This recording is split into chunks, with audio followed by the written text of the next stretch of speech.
Hey there, come closer to the fire. Because in a quiet drawer in Berlin, a thumb-sized green stone still carries a picture that has made careful scholars and midnight dreamers lean toward it for the same reason. When that little cylinder is rolled across soft clay, it leaves behind a seated god, two standing figures, and above them, one bright star shape surrounded by 11 smaller marks, like a small sky pressed into mud before anyone in the room has decided what it means. That is the strange little doorway we are opening tonight. A stone no larger than a thumb, a museum drawer most visitors never see, a pattern of 12 lights, and a word that has traveled through old tablets, late-night documentaries, and restless imaginations. Nibiru. Some say the seal shows an ancient map of a hidden solar system, a memory of the Anunnaki and a wandering world beyond the planets we know. Some scholars argue it is something quieter, a devotional seal from the old Akkadian age. Beautiful, ordinary, and badly misunderstood. Honestly, I have always found the second answer almost as eerie as the first, because an ordinary object that refuses to become simple is sometimes the most haunting thing of all. If stories like this keep you company in the dark, please like the video and subscribe. It helps this little candle stay lit for the next old mystery. Now let the room grow dim around you. Soften the jaw just a little, and let the sound of the fire do some of the work. We are not rushing anywhere tonight. The seal has waited for more than 4,000 years. It can wait while we breathe. Somewhere in Berlin, on Museum Island, behind the public rooms where visitors gather beneath high ceilings and polished light, there is storage. Not the grand kind of storage people imagine when they think of hidden treasure. Not a chamber with golden doors and dramatic shadows, but the practical, hushed, careful storage of a modern museum. Drawers, labels, soft gloves, shelves arranged with the calm patience of people who know that old things are easily harmed by eager hands. The Vorderasiatisches Museum, the Museum of the Ancient Near East, is known for larger marvels. It has the blue glazed bricks of Babylon, the mighty Ishtar Gate, the processional way where animals of ancient power seem to step forward forever through baked color and silence. People come to stand before those walls and feel history become tall. They look up, because the past has been rebuilt there on a scale large enough to humble the body. But the object we need is not large. It does not tower. It does not glow blue. It does not announce itself with lions, dragons, or royal pathways. It waits in a smaller way, which is often how the past tells its most difficult truths.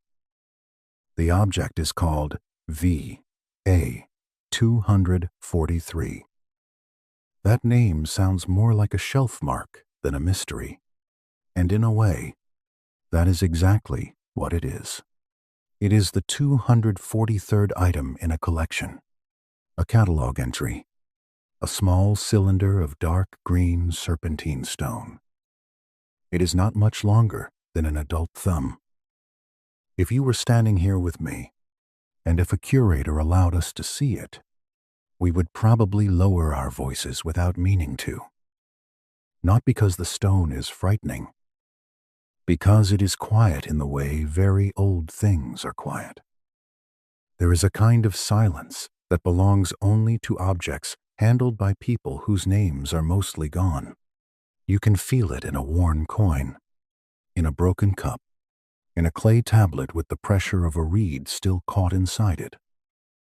V, a 243, has that silence.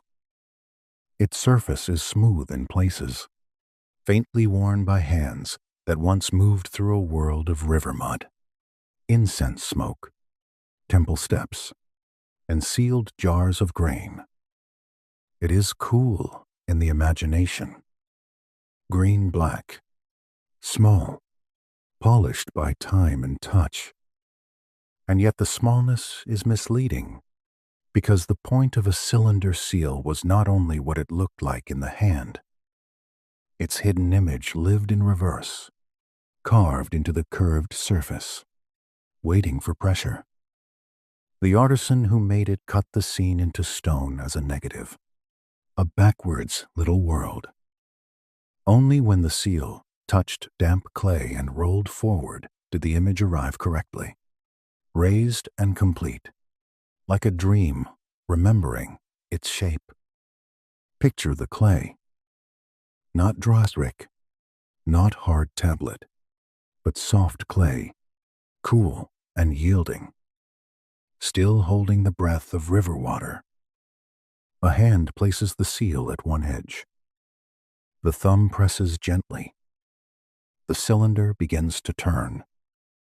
At first, there is only a shallow line, then the body of a standing figure, then the folds of a divine garment, then a seated god, then the second figure, then small marks in the upper field, appearing one by one as if the sky itself is being unrolled. One central star shape, 11 smaller dots around it. This is the moment that made the seal famous far beyond the museum catalog. Not the seated god, not the servants, not the inscription. Those are important, and we will come to them in time, slowly, the way one lifts a cloth from something fragile. But the eye goes first to that cluster in the corner. It always does. Humans are like that. Give us a small picture of people and a small picture of the sky, and somehow the sky steals the room. The popular story says that the Sumerians, or the people who inherited Sumerian knowledge, knew the solar system in a way that should have been impossible. It says that the star shape in the center is the sun, and the 11 surrounding marks are other bodies, planets, and perhaps the moon, arranged as a 12-body system. It says that one of those bodies was Nibiru, the crossing planet, a far-wandering world associated in modern alternative history with the Anunnaki. It says, in its boldest form, that VA 243 is not simply a seal, but a memory of visitors from elsewhere, beings who came down from the heavens and gave early civilization its sudden fire. It is a powerful story. You can understand why people return to it. A tiny object in a drawer, a sky of 12 marks, a civilization that rose with astonishing speed, and gods who speak in old tablets as if they carried knowledge from a place beyond human reach. That combination is almost unfair to the imagination. It is like leaving a candle beside dry reeds and asking the night not to notice. But the older and quieter reading is different. It asks us to slow down. It asks us to remember that ancient people had their own visual language, their own habits of carving, numbing, worshipping, and counting. It says the central symbol is not the sun at all, but a star. It says the dots are probably stars too, or divine beings, or a cluster whose exact meaning is difficult to recover. It says the inscription names a servant and a lord, not planets. It says this was most likely a devotional administrative seal, a personal signature carried by someone named Eli Elat, used in daily life, pressed into clay to mark property, offerings, and transaction. And still, even that calmer answer does not erase the strangeness. This is the part I like. The careful reading does not make the object boring. It makes it more ancient. It removes the modern headline and leaves us with a stranger intimacy. A man in the Akkadian world carried a tiny stone that showed him standing before divine power under a sign of 12 lights. He rolled that image into clay again and again, perhaps without thinking every time, the way we sign our names without considering the shape of each letter.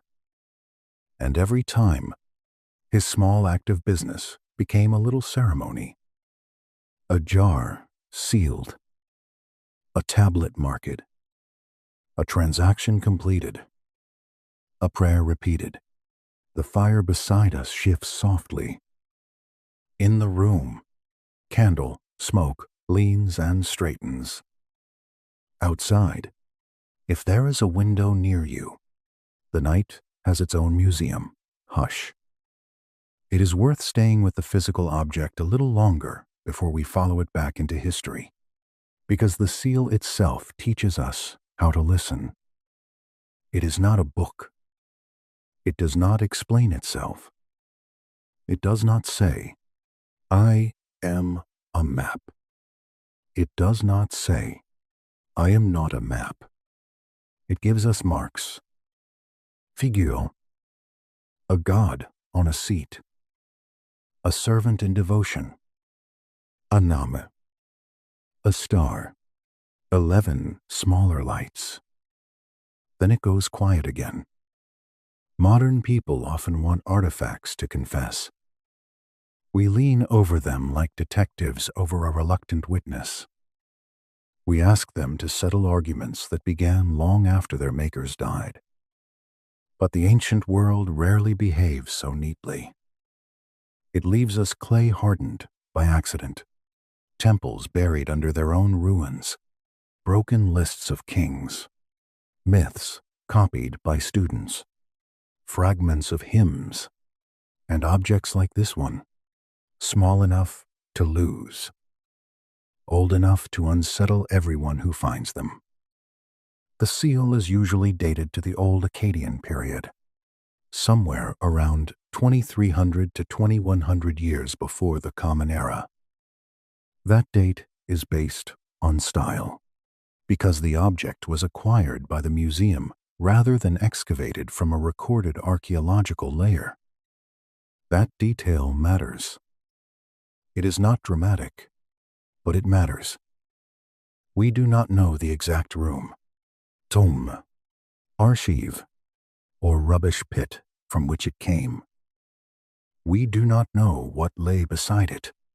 No surrounding tablets whisper context into our ear. The seal arrives to us like a voice heard through a wall, close enough to understand a few words, too distant to know the room. Still, the style places it in a world we can partly reconstruct. A world of Akkadian rule over older Sumerian cities.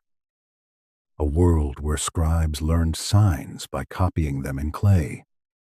A world where administrators counted sheep, barley, beer, oil, lavor, and offerings with a seriousness that would make any modern accountant nod with professional sympathy. A world where gods were not distant decoration, but part of the social structure, the weather, the law, the harvest, the luck of a household, the legitimacy of kings. In that world, a seal was not just a tool. It was identity. It could hang from the body or be kept close, ready to be rolled when a door, jar, tablet, or package needed a mark of trust. Imagine someone in a storehouse at dusk. The light is low, Dust moves in the air. A clerk folds a clay tag over a cord. The seal owner takes his cylinder, perhaps from a cord at the wrist or neck, and rolls it once across the damp surface. In that single motion, his name, his authority, and his relation to the divine are pressed into the material world. There is something almost funny about how human this is. We like to think we invented paperwork, as if bureaucracy sprang, fully grown, from some tired office printer. But no, long before glowing screens and password resets, someone in Mesopotamia was already making sure the barley was properly sealed. The delivery was recorded, and nobody could claim the jar had opened itself. The ancient world could be sacred and practical in the same breath. A temple could be a house of gods and also a very serious warehouse. A 243 belongs to that mixed world, sacred and practical, humble and cosmic.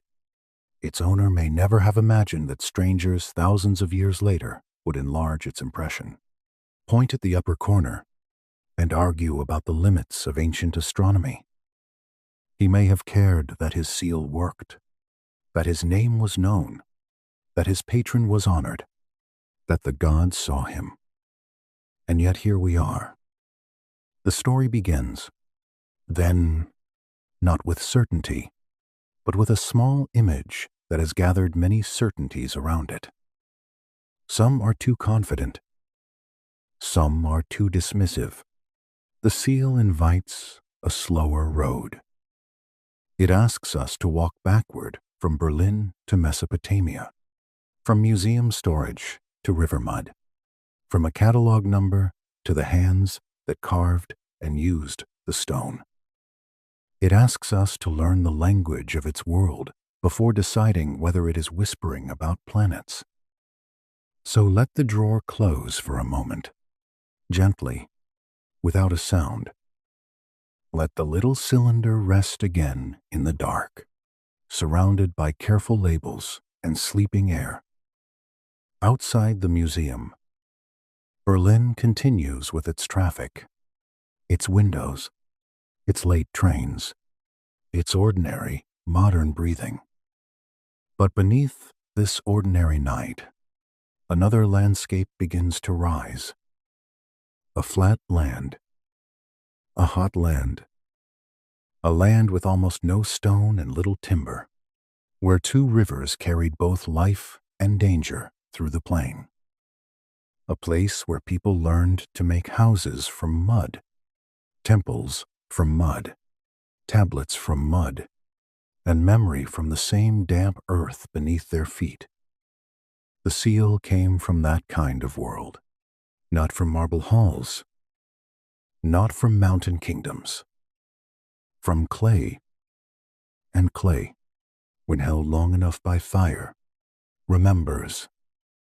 Before the seal could be carved, before its little sky could be pressed into clay, there had to be a world ready to need such a thing. That world began between two rivers, in a country that did not seem, at first glance, designed for miracles. The Greeks would later call it Mesopotamia, the land between the rivers. The rivers were the Tigris and the Euphrates, and in the far south, where they moved through the broad plain of what is now Iraq, they made a landscape both generous and difficult. It was flat in a way that can feel almost endless. The horizon did not rise into comforting mountains. There were no great forests nearby, no easy quarries of stone, no abundance of timber waiting to become beams, ships, or palace doors. There was clay, reeds, heat, water, and the long patience of people who had to learn what the land would allow. If you were standing there in the 4th millennium before the Common Era, you might not immediately predict the first great urban civilization. You might shade your eyes with your hand and see low fields, canals, reitbeds, and mud brick walls under a white hard sun. You might smell wet silt where the water had recently drawn back. You might hear insects at the edge of irrigation channels, the slap of bare feet in mud, the creak of baskets, the soft complaint of animals being moved before the heat became too heavy. The land could feed people, but it did not do so politely. The floods of the rivers were not always gentle. They could come with the timing of a blessing or the mood of a warning. A field might drink and turn green. A settlement might wake to water where paths had been. The same river that carried fertility could also take away a wall, a storehouse, a boundary, a season of work. I need that uncertainty. People learned to measure, to die, to divide, to cooperate, to remember.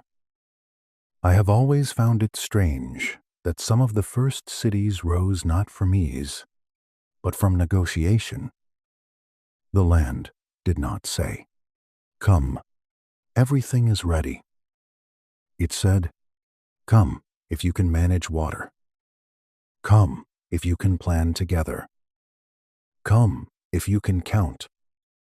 Come if you can build from what breaks in your hand." And they came. Between roughly 5,000 and 3,000 years before the Common Era, small agricultural villages in the southern plain began to change. The change was not a single thunderclap, although from a great distance it can feel sudden. Villages grew into towns. Towns thickened into cities. Temples rose on platforms of brick, not because stone was available, but because human hands kept shaping mud and stacking it upward. Canals were cut, maintained, argued over, repaired. Grain moved. Labor moved. Offerings moved. Authority gathered around temples and households and offices where someone had to know how much had come in and how much had gone out. By the late Uruk period, roughly 3,400 to 3,100 years before the Common Era, the city of Uruk had become something almost impossible for its time. Tens of thousands of people lived within and around it. Its temples rose above the plain. Its administrators tracked goods and workers. Its craftspeople specialized. Its trade reached outward toward mountains and regions that held the materials the southern plain lacked: stone, metal, wood, pigment, lapis, colored like night after rain. The city drew the distant world toward itself. One caravan, one boat, one sealed jar at a time. Try to imagine Uruk at dusk, not as a ruin, but breathing. The sun lowers. Brick walls hold the last warmth of the day. Somewhere, bread is being lifted from an oven. Somewhere else, a scribe is smoothing a lump of clay with the side of his hand, preparing to press signs into it. The canals darken before the sky does. Temple steps gather dust from many feet. A worker pauses and rubs his shoulder. A child is told to move away from the storage jars. A priestly official checks a delivery and perhaps looks mildly annoyed, because even in the first cities, someone was late with something. That tiny human irritation is important. It keeps the ancient world alive. These were not symbols walking through a textbook. They were people with tired hands, hungry children, debts, fears, jokes, hopes, and gods close enough to be blamed for the weather. The people we call Sumerians did not call themselves by that name. Sumer comes to us through later language, through the Akkadian name for the region. In their own texts, they called their land Ki and Gi, often understood as something like the noble land or civilized land, though translations are never as neat as we want them to be. They called themselves the black-headed people, a phrase that sounds mysterious until one remembers how often ordinary self-descriptions become sacred simply because time has carried them far away. Their language remains one of the great puzzles. Sumerian is a language isolate, which means it has no proven family among known languages. It stands alone in the record, like a house with no visible road leading to it.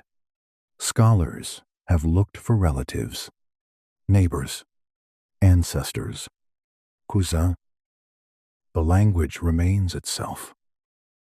This does not mean the people appeared from nowhere. Of course, archaeology shows earlier cultures in the region, including the Ubaid tradition, and long processes of change beneath the later brilliance.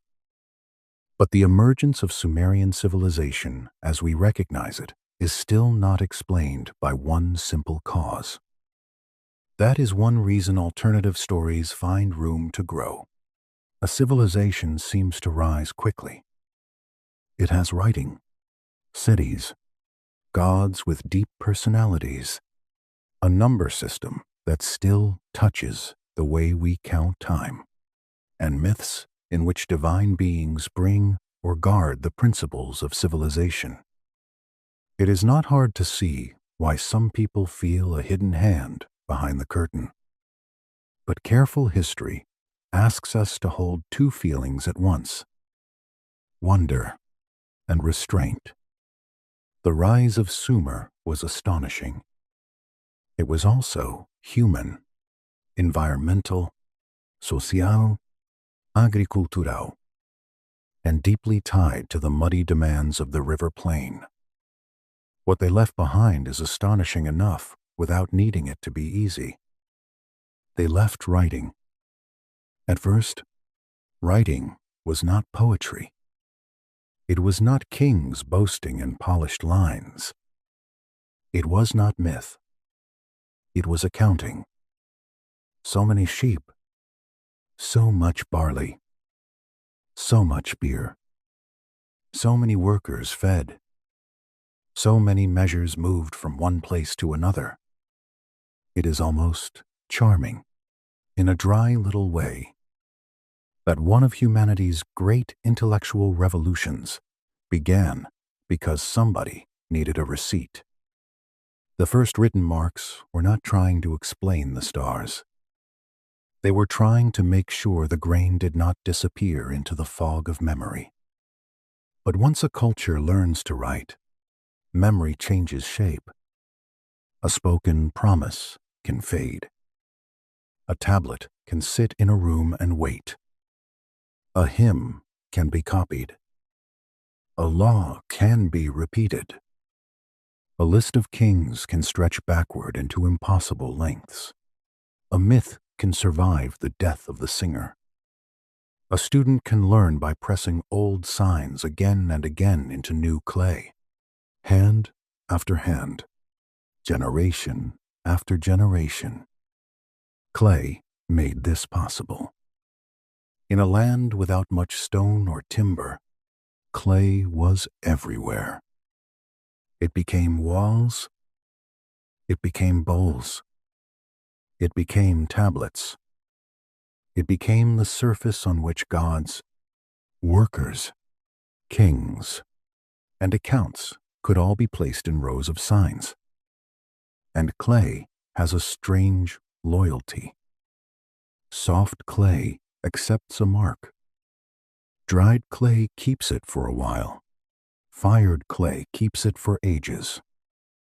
Sometimes fire came on purpose.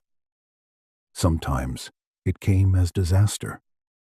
A palace burned, a room collapsed, a library was caught in destruction, and the tablets inside were baked hard by the very catastrophe that ended the place around them.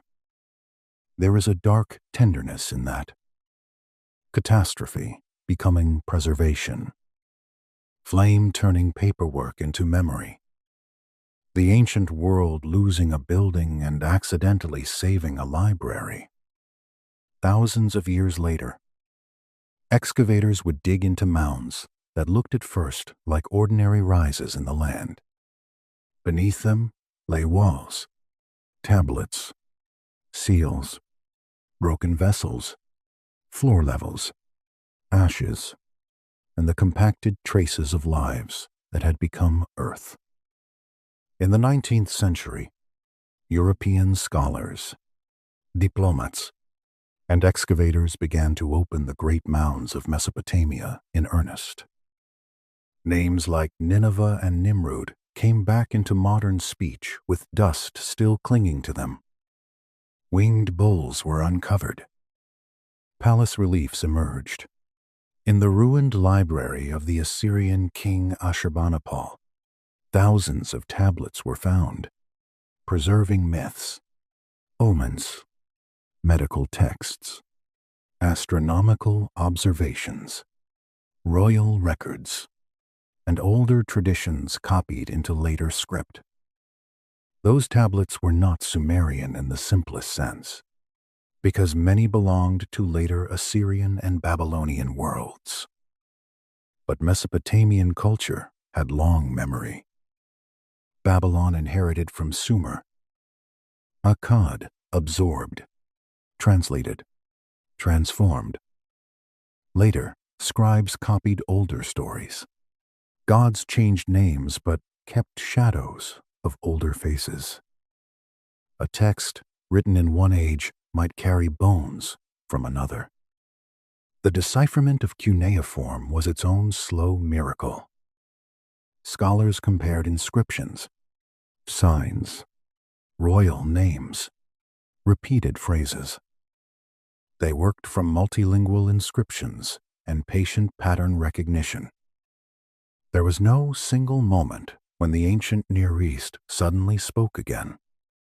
It was more like hearing a voice through sleep, first a sound, then a word, then a sentence, then a whole room waking in the dark. By the late 19th century and early 20th century, scholars could read enough to begin rebuilding the thought world of ancient Mesopotamia from the clay itself. And what a thought world it was. The Sumerians and their heirs organized life through temples, households, labor systems, and divine authority. They developed early legal codes. They formed schools where scribes learned not only signs, but lists, proverbs, hymns, mathematics, and the habits of a literate elite. They used a base 60-number system, which still lingers around you tonight, even if you never think of Sumer when you check the time. 60 seconds in a minute, 60 minutes in an hour, 360 degrees in a circle. Ancient counting still ticks quietly in modern rooms, like a river under the floor. That is one of the most intimate parts of deep history. It is not only behind us, it is under our fingers. It is in the clock, the calendar, the circle, the measured sky. You may be lying in a room full of modern objects, but some of the invisible structures around you are old enough to have heard Akkadian spoken in market dust. The Sumerians observed the sky, too. Of course they did. How could they not? The plain was wide. The night, away from modern light, would have been immense. Stars rose over canals and temple roofs. The moon changed the behavior of shadows. Venus appeared and disappeared with a brilliance no careful culture could ignore. The movement of heavenly bodies mattered for calendars, omens, ritual timing, agriculture, and the great human need to find order above uncertainty. But the sky, for them, was not a cold machine. It was inhabited. The moon was not merely a satellite. The sun was not merely a star. Venus was not merely a planet. These were divine presences, names, powers, relationships. Nanda, Utu, Inanna, Later Sin, Shamash, Ishtar. The heavens were readable, but not in the modern sense only. They were sign, story, authority, and warning. This matters for VA 243. When we look at its star and 11 dots, we are tempted to ask a modern question first. Is this astronomy? Is it a map? Is it a diagram of planets? But the people who made and used such images did not divide the world exactly as we do.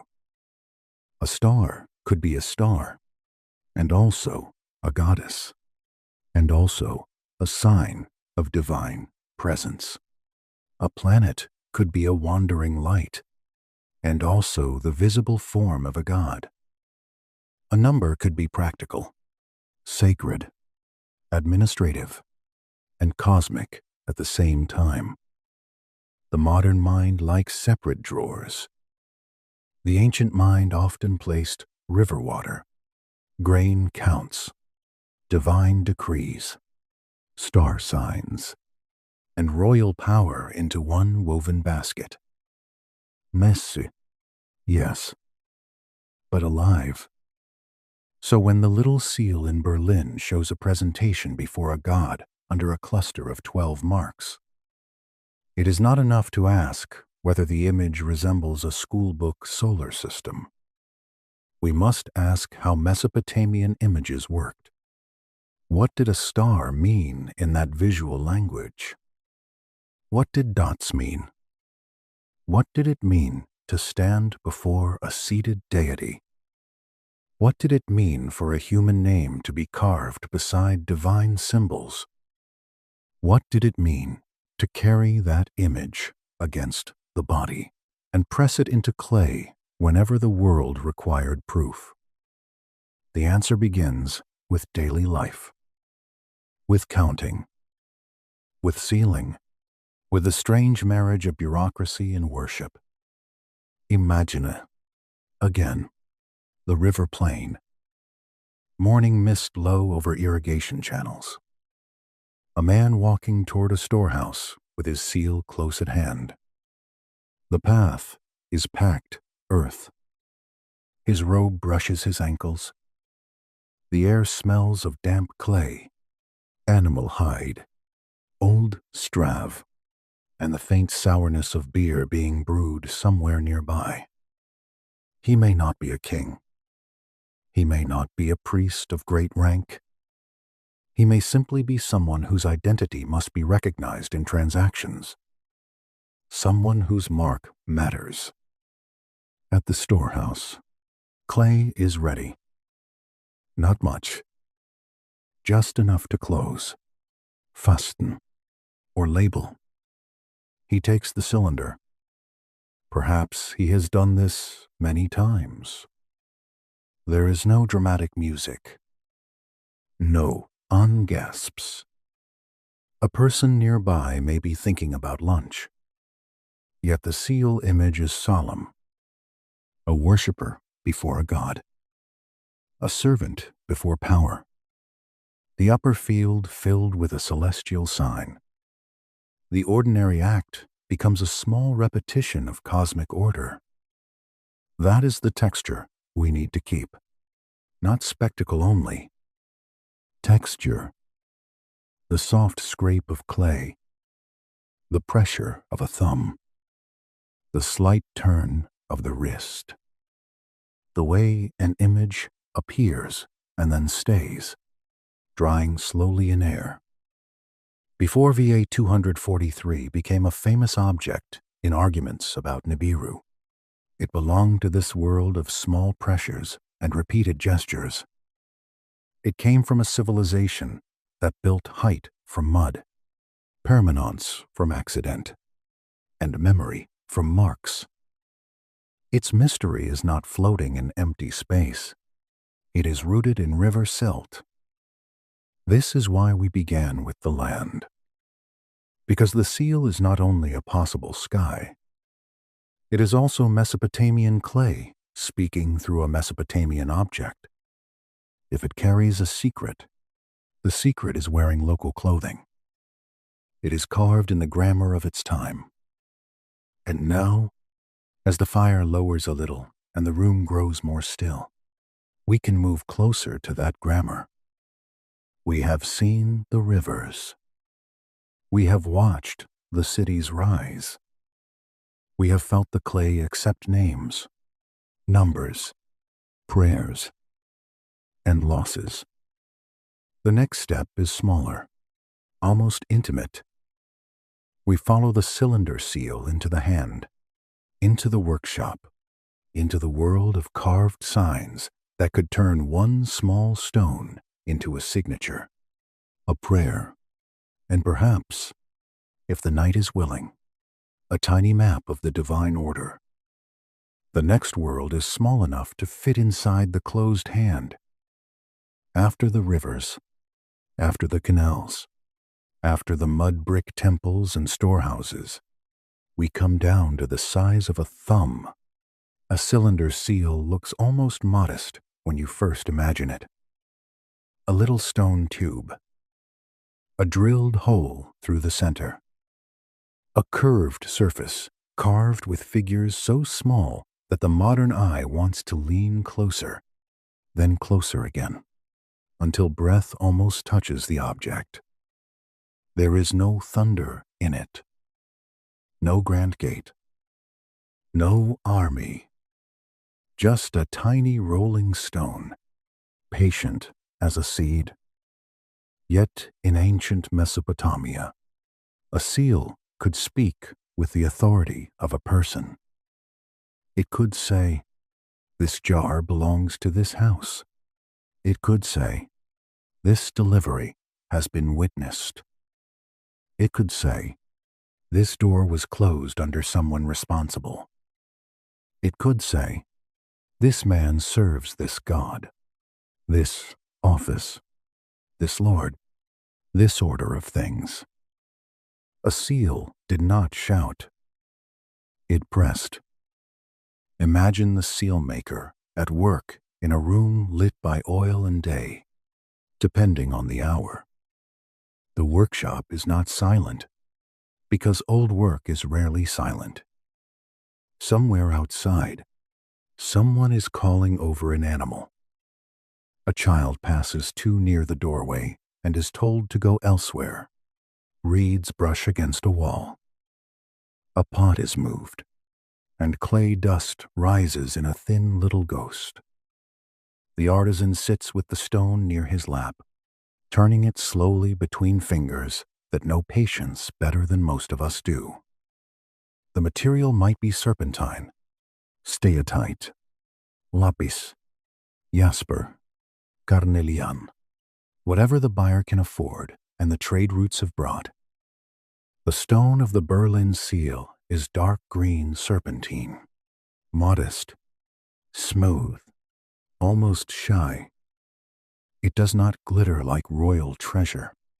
It has the temperament of a river pebble that has learned secrets. The artisan does not carve the picture the way we expect to see it.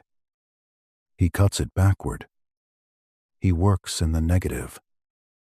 Every line must be imagined in reverse. Every face and hand and garment prepared for the moment when clay will correct the hidden world. There is something dreamlike about that. A figure that is hollow in stone becomes raised in clay. An absence becomes a presence. A cut becomes a body. The old craftsman is not only making an image, he is making a machine for repeating an image, a little device for calling the same scene into being again and again. Every roll is a return. The tools are simple by modern standards, though simple is not the same as easy. A small copper or bronze point, a bow drill, abrasive paste, fine grit, slow pressure. The hand steadies itself, then moves. A line appears, almost too small to trust. Another line, a fold of clothing, a beard, a hand lifted in reverence, a divine crown, the seated God taking shape like someone emerging from smoke. The work asks for steadiness of body and imagination. One mistake does not become a charming roughness. It becomes permanent. Honestly, this is one of the things that makes cylinder seals feel so alive to me. They are practical objects, yes, but they required astonishing care. They were used in warehouses, offices, temple courtyards, kitchens of administration, all those places where the ancient world kept itself from becoming chaos. And still, they were beautiful. The people who needed receipts also wanted gods. The people who counted barley also carved stars. The earliest seals were born from counting. Before kings wanted their names to last forever, before myths were copied for students, before hymns slept in tablets, people needed to know what had been moved, stored, promised, delivered. A jar of oil had to be closed. A bundle had to be marked. A door had to show whether it had been opened. Wet clay made the perfect witness. Press it over a knot or stopper, roll the seal across it, and the image becomes a guard. If someone breaks the clay, the silence breaks with it. You know that feeling when you sign your name without thinking, at the bottom of a form, on a receipt, beside a line someone has marked for you. It feels ordinary, almost annoyingly ordinary. But a signature carries trust. It says, I was here. I agree. I received. I witnessed. A cylinder seal did that, but with gods watching from the clay. Imagine signing for a delivery while your personal prayer appears beside your name every time. Our pens are boring by comparison, though to be fair, our pens do not usually get accused of hiding lost planets. In the Uruk period, seals were closely tied to administration. They belonged to an expanding world of storage rooms, temple economy, ration systems, and long-distance exchange. The seal helped a growing society remember itself. As time passed, the images became more elaborate. A seal could still mark a jar, but it could also say something about status, devotion, protection, identity. It could carry a personal relationship to a deity. It could be worn, handled, recognized. It was a small biography in stone, though written in images rather than sentences. By the time of the old Akkadian world, the time to which the Berlin seal is usually dated, cylinder seal art had become remarkably refined. The scenes were no longer only marks of ownership. They were miniature stages. Gods sat on thrones. Worshippers approached. Heroes wrestled beasts. Banqueters drank through long reeds. Strange creatures crossed the carved surface as if the edge of the human world had been folded into a thumb-sized knight. The seal maker had very little space, but he did not think small. This is where we begin to understand the kind of image on the Berlin seal. It belongs to a family of scenes that scholars often call presentation scenes or intercession scenes. The name sounds dry, as scholarly names sometimes do. Presentation scene. It feels like something one might file in a cabinet after lunch. But the image itself is intimate. A human figure approaches a god. Often the human does not come alone. A divine intermediary leads him, guides him, introduces him. The great seated deity waits ahead, robed, crowned, composed. There is a whole theology in that arrangement. The human being does not simply burst into divine presence like an impatient guest. He is brought.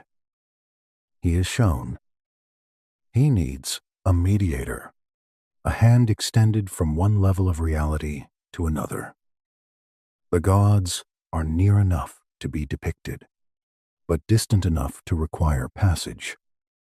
The seal becomes a tiny ritual of access.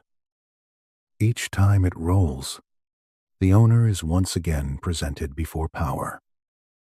If you were holding one of these seal impressions in candlelight, you might first notice the figures, because they have bodies. A standing worshipper, usually smaller in meaning, even if not always smaller in size. An intercessor, often marked by divine signs. A seated god, calm and frontal in authority. But then your eye would drift upward, into the open space above the figures. That upper space is important. It is not empty decoration. It is a small sky inside the image. There, ancient artists placed symbols. A crescent for the moon god, a rayed disk for the sun god, a star for a goddess, often Inanna or Ishtar, or for divine presence more broadly. Sometimes there are clusters, dot, small signs that may mark stars, constellation, heavenly witnesses, or the cosmic frame around the scene. Below, the worshipper stands. Above, the heavens declare that the act is not merely social. It belongs to a larger order. This is the language the Berlin seal is speaking. Two standing figures before a seated god. A devotional scene. A human world below. A celestial sign above. The famous 12 marks in the upper corner are not floating on a blank page. They are part of this ritual grammar. That is why we must be careful. A modern person may see one large shape surrounded by 11 small shapes and think of a schoolroom diagram. Sun in the middle, planets around it, a map. But an ancient Mesopotamian viewer did not enter the image through our schoolroom. He entered through seals, gods, signs, ritual, names, offices, and repeated images seen from childhood. He knew that certain shapes belonged to certain divine powers. He knew that a seated god was not just a seated person.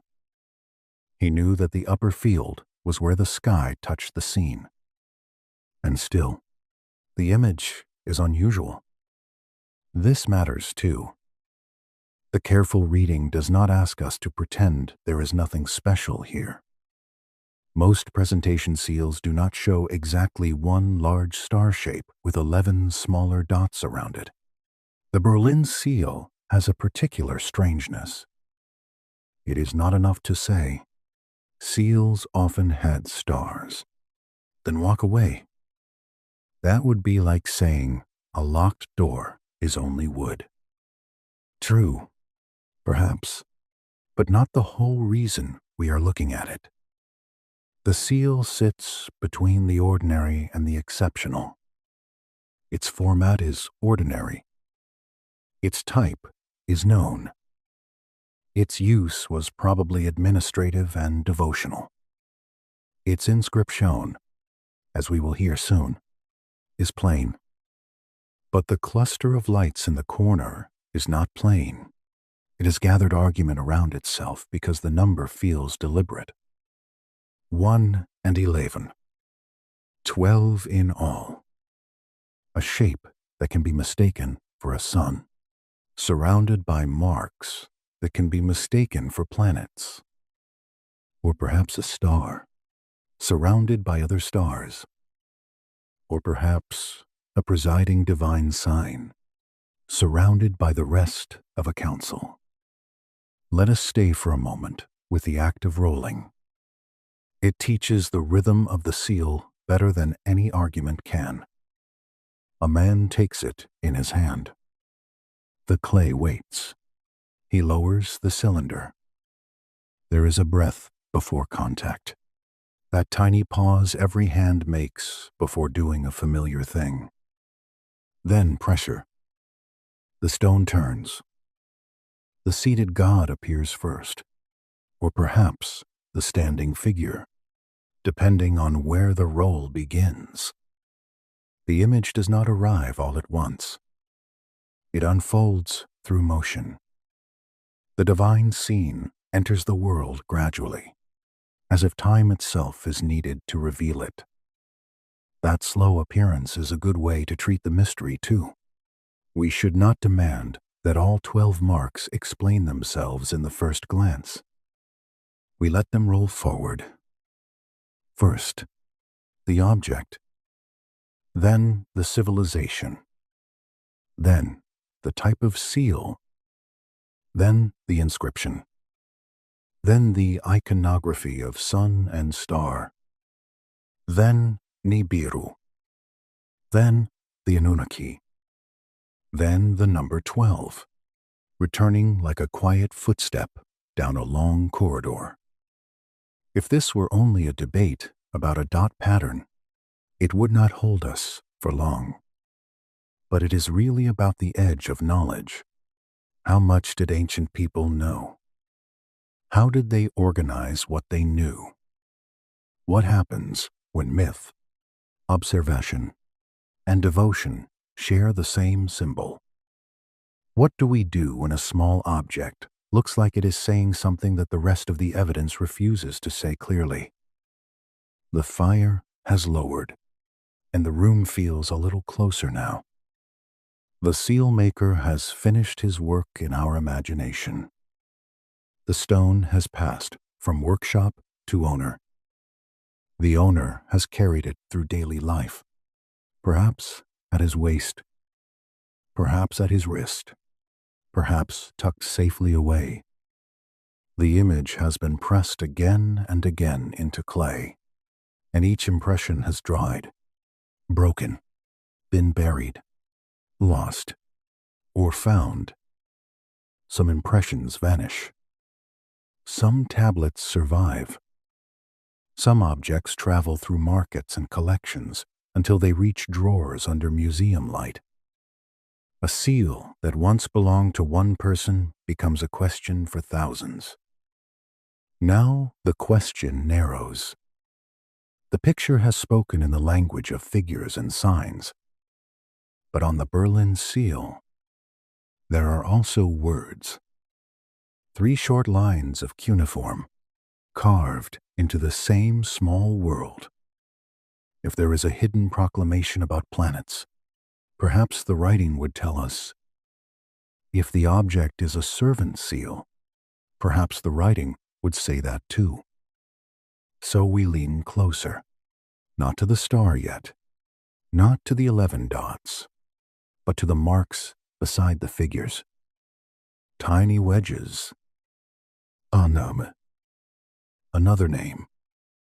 A word of service. The kind of text that seems almost too modest for the storm built around it. And sometimes, the most important thing an inscription says is what it never says at all. The writing on the Berlin seal is small, but it changes the room. After all the talk of planets, wandering worlds, hidden knowledge, and gods descending from the sky, the inscription feels almost shy. It does not open like a prophecy. It does not declare a secret system of heaven. It does not name Nibiru. It does not summon the Anunnaki. It does not say, "Behold, here is the map of all worlds." It gives names and a relationship. 3 lines. That is all. There is a quiet lesson in that. Ancient objects often become famous for the part modern people most want to see, while the part ancient people actually wrote gets treated like a small inconvenience. The eye runs toward the star cluster. The imagination runs toward the missing planet.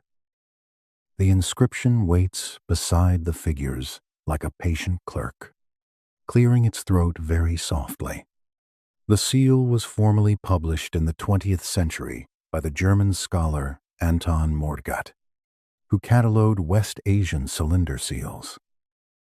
Later, scholars examined the same inscription and confirmed the basic reading.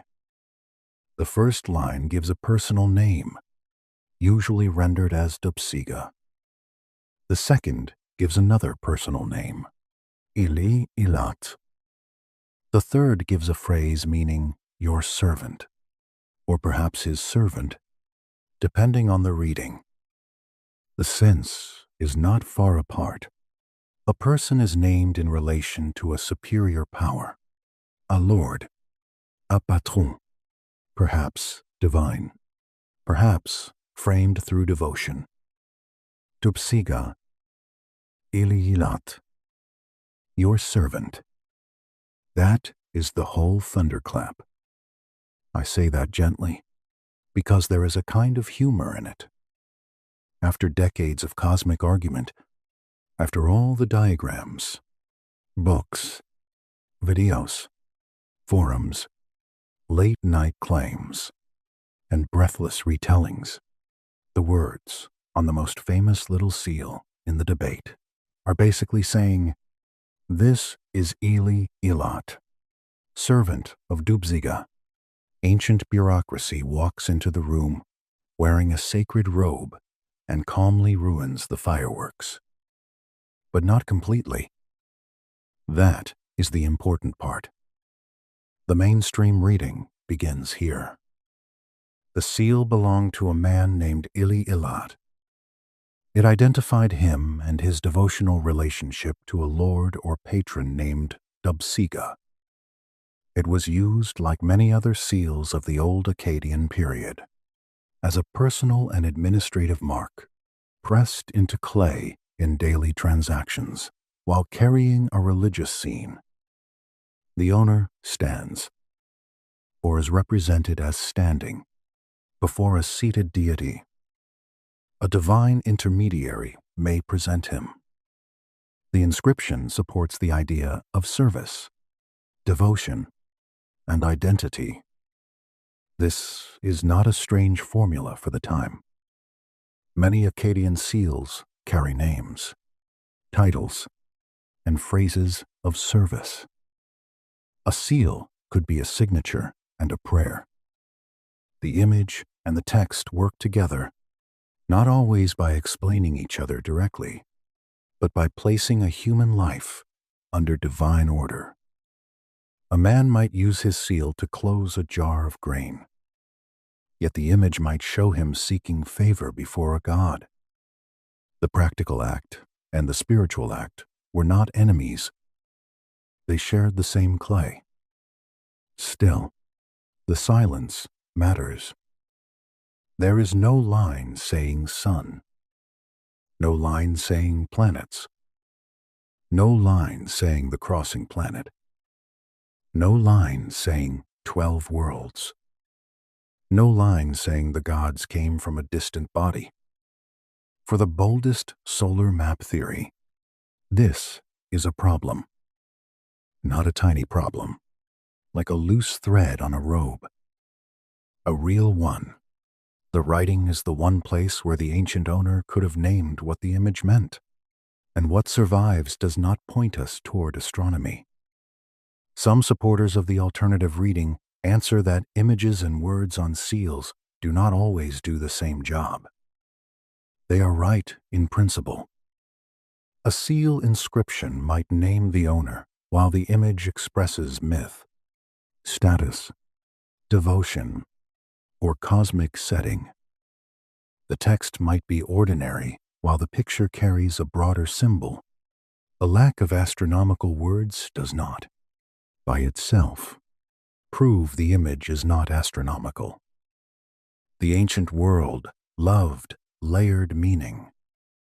A single sign could be God, star, omen, and memory.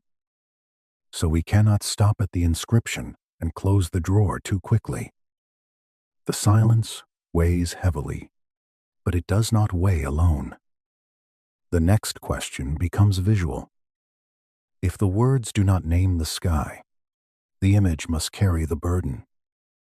The famous upper symbol must be examined in the visual language of Mesopotamia. Is the central shape a sun, as the solar system reading requires? Or is it a star, as the mainstream iconographic reading argues? Everything turns on that small point, or rather, on 6 points. Let the candlelight move a little on the wall. Let us imagine the symbol again, not as a modern printed diagram, but as a small ancient carving rolled into clay. In the upper field, above the human and divine figures, there is a 6-pointed star shape. Around it are 11 smaller dots. To a modern viewer, especially one already expecting a solar system, the large central shape can feel like the sun. It sits in the middle of attention. The smaller bodies surround it. The mind completes the picture quickly. But ancient images are not solved by modern instinct. They have to be compared to other ancient images. And Mesopotamian art had a very recognizable way to show the sun. The sun god was Utu in Sumerian, Shamash in Akkadian. He was connected with justice, visibility, judgment, and the light that reveals what is hidden. His symbol appears again and again across seals, boundary stones, reliefs, and other objects. It is not usually a simple 6-pointed star. It is a disk, often enclosed in a circle, with rays extending outward and wavy lines between the rays. Those wavy lines matter. They are not idle decoration.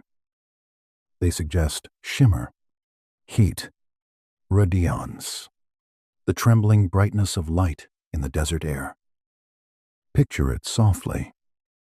The sun rising over low water, heat beginning to gather, light breaking across the surface of a canal until everything seems to quiver. The Mesopotamian solar symbol catches that feeling. It is not only a shape, it is an experience of light. The symbol on the Berlin seal does not have those features. No enclosing circle, no wavy rays, no familiar solar disk. It is a star shape. 6 points radiating from a center, clean and still. In the wider tradition of Mesopotamian art, That kind of symbol belongs much more comfortably to stars and divine markers, often associated with Inanna or Ishtar, and more broadly with celestial divinity. This distinction is not a modern quibble. It appears in ancient art itself. On Babylonian boundary stones, the great celestial symbols can appear together: the crescent for the moon god, the rayed disk for Shamash, and the star for Ishtar. When they appear side by side, the difference is plain. The sun has its rays and wavy shimmer. The star has points. The artists knew the difference. They preserved it across centuries. That does not mean symbols never shift at their edges. Human cultures are alive, and living symbols can breathe. A sign can carry more than one association. Some scholars allow that ancient artists might sometimes blur categories, especially when a star sign marks a powerful celestial body. But the burden is heavy for anyone who wants the Berlin Seal star to be the sun. They would need a comparable Mesopotamian example where a six-pointed star without the solar waves and disk clearly represents the sun. So far, that support has not appeared in a way strong enough to overturn the standard reading. This is where the popular solar map begins to tremble. If the central symbol is not the sun, then the 11 surrounding dots are probably not planets orbiting it. They may be stars. They may be a constellation. They may be divine beings shown as heavenly marks. They may be part of a religious or cosmological statement we only partly understand. But the simplest solar system reading loses its center, and without its center, the map becomes something else. Let us not make that too harsh. There is no need to throw the mystery into the fire. The loss of one interpretation does not make the object empty.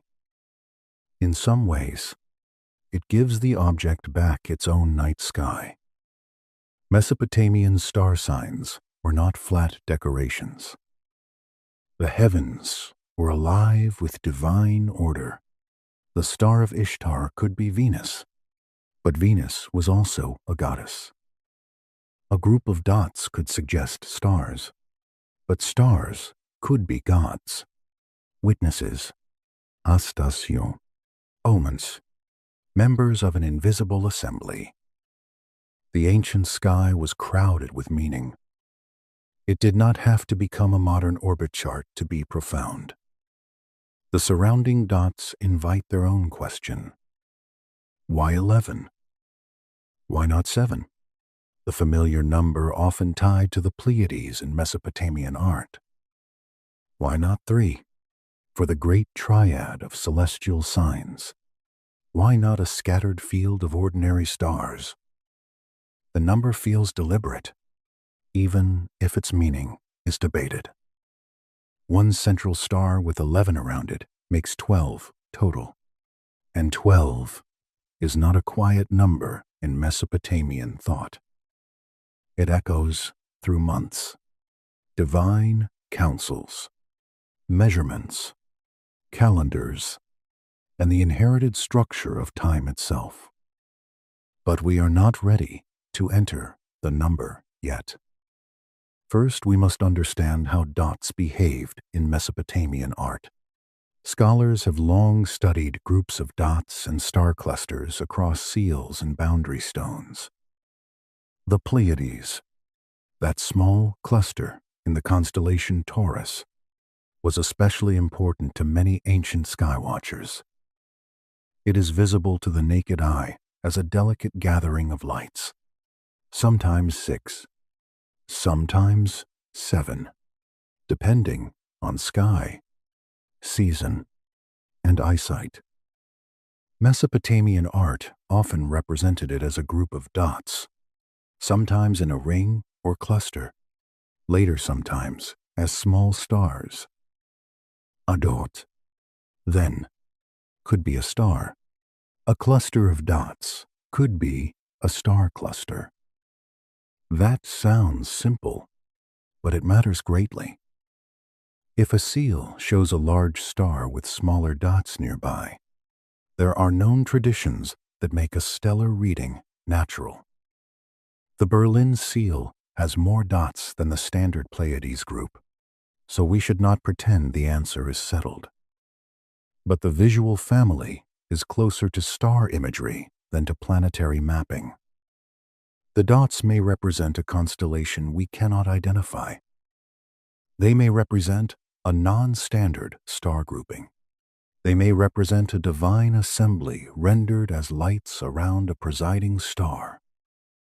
They may reflect a local or personal symbolism now lost because the seal came without excavation context.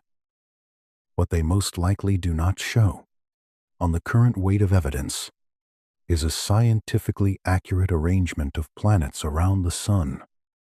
The reason is calm but firm.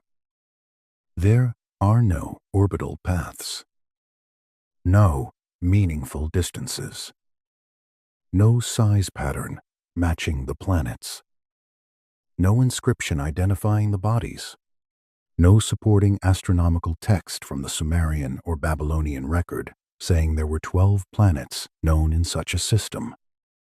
The popular theory asks the image to do a great deal of work alone.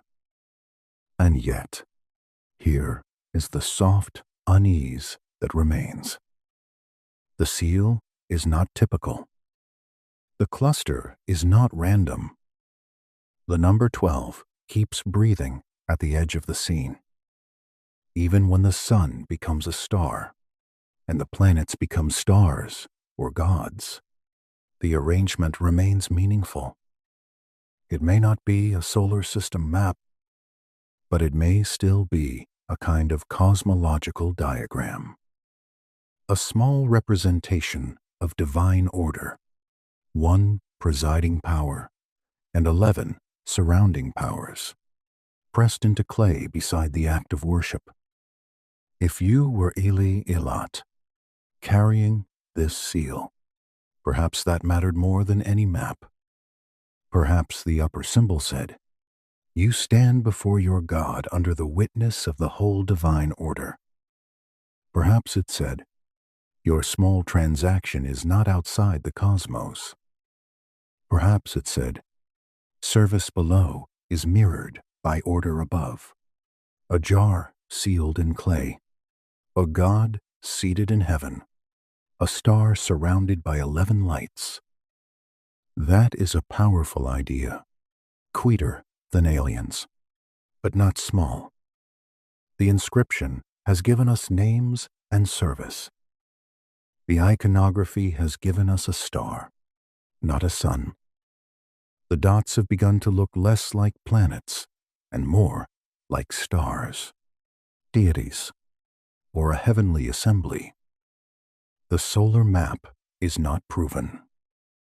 The academic dismissal is not emotionally satisfying either, because the object still looks back at us with its strange little arrangement of 12. So we continue, slowly, because the next word has carried much of the modern storm. Nibiru, a word of crossing, passage, and celestial ambiguity. A word that some read as Jupiter, some as a station in the sky, some as a hidden planet, some as the door through which the Anunnaki enter the story. The seal itself does not speak the name. The tablets do. And the tablets are waiting in the dark, baked hard by fire, covered in tiny wedges, holding their own difficult silence. The word Nibiru comes to us like a small boat crossing dark water. It has carried more weight than many ancient words can bear. In some modern stories, it becomes a hidden planet, a vast wandering body moving through the outer dark, returning after long ages, bringing with it the mystery of the Anunnaki and the possibility that the little seal in Berlin is not only a devotional scene, but a memory of a sky once known more fully than it should have been. The word itself is older and quieter than that. It belongs to Akkadian, and it is tied to ideas of crossing, passage, transition, a place where something goes from one side to another. A ford across a river can be a crossing. A point in the heavens can be a crossing. A star or planet that marks a division in the sky can carry that sense too. The word does not arrive as a simple label. It arrives with water on its feet, and that is fitting, because Mesopotamia understood crossing. Every life there was a negotiation with channels, banks, flood seasons, mud roads, and river breath. To cross was not a small thing. It meant choosing the right place, the right hour, the right depth. It meant trusting the ground under brown water. A crossing is ordinary only to someone who has never had to fear one. So when ancient texts use a word like Nibiru for a celestial crossing, we should not flatten it too quickly. Some scholars read it in astronomical contexts as Jupiter. Some passages connect it to the star of Marduk, the great god of Babylon. Some use it with the flavor of a position, a station, a place where the sky divides or balances. These meanings can overlap because the ancient world did not always separate a god, a planet, and a heavenly station in the way we might prefer. That is one of the difficulties. We ask, is Nibiru a planet, or a god, or a crossing point? The texts sometimes answer, yes, not because they are confused, because their categories are not ours. In the great Babylonian astronomical tradition, the clearest identification of Nibiru points toward Jupiter. A major text known as Mul Apin describes a large star, dim in its light, standing in a position that divides the sky and identifies it with Marduk, Nibiru, Jupiter. It is a plain and important passage, not hidden, not whispered between broken lines, not a code only the initiated can read. There it is, in the scholarly record, a direct ancient identification that weighs heavily against the claim that Nibiru was always understood as a lost outer planet. This does not make the word dull. Jupiter itself was no dull thing to ancient observers. It moved among the fixed stars with royal patience. It was bright, slow, and authoritative, not as brilliant as Venus at her most piercing, but steady, commanding, almost administrative in the sky. If Venus is a lamp in a doorway, Jupiter is a judge seated far back in a hall. To the Babylonians, Jupiter belonged to Marduk, and Marduk was not a minor figure. He was the chief god of Babylon, the divine power who rose to supremacy in the great creation epic.